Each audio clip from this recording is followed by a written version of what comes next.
Здравейте! В днешното видео ще ви покажа как да си направите емотиконките в различни цветове.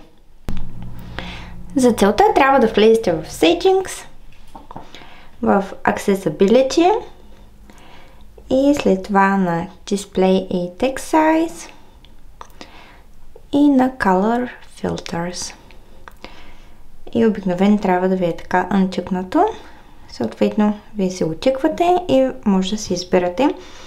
Аз съм се го направила така да е в розово, но примерно може да си направите различни. Тук ето така излиза, това е червеното сърце, което излиза розово. И самите емотиконки са в малко такъв розов оттенък. Може да си го направите примерно черно-бяло и вече всичко започва да ви излиза в черно-бяло, както и емотиконките. И от тук вече може да се избирате различни. Може да си изберете колко всъщност да е включен този филтър. И от тук си го изключвате.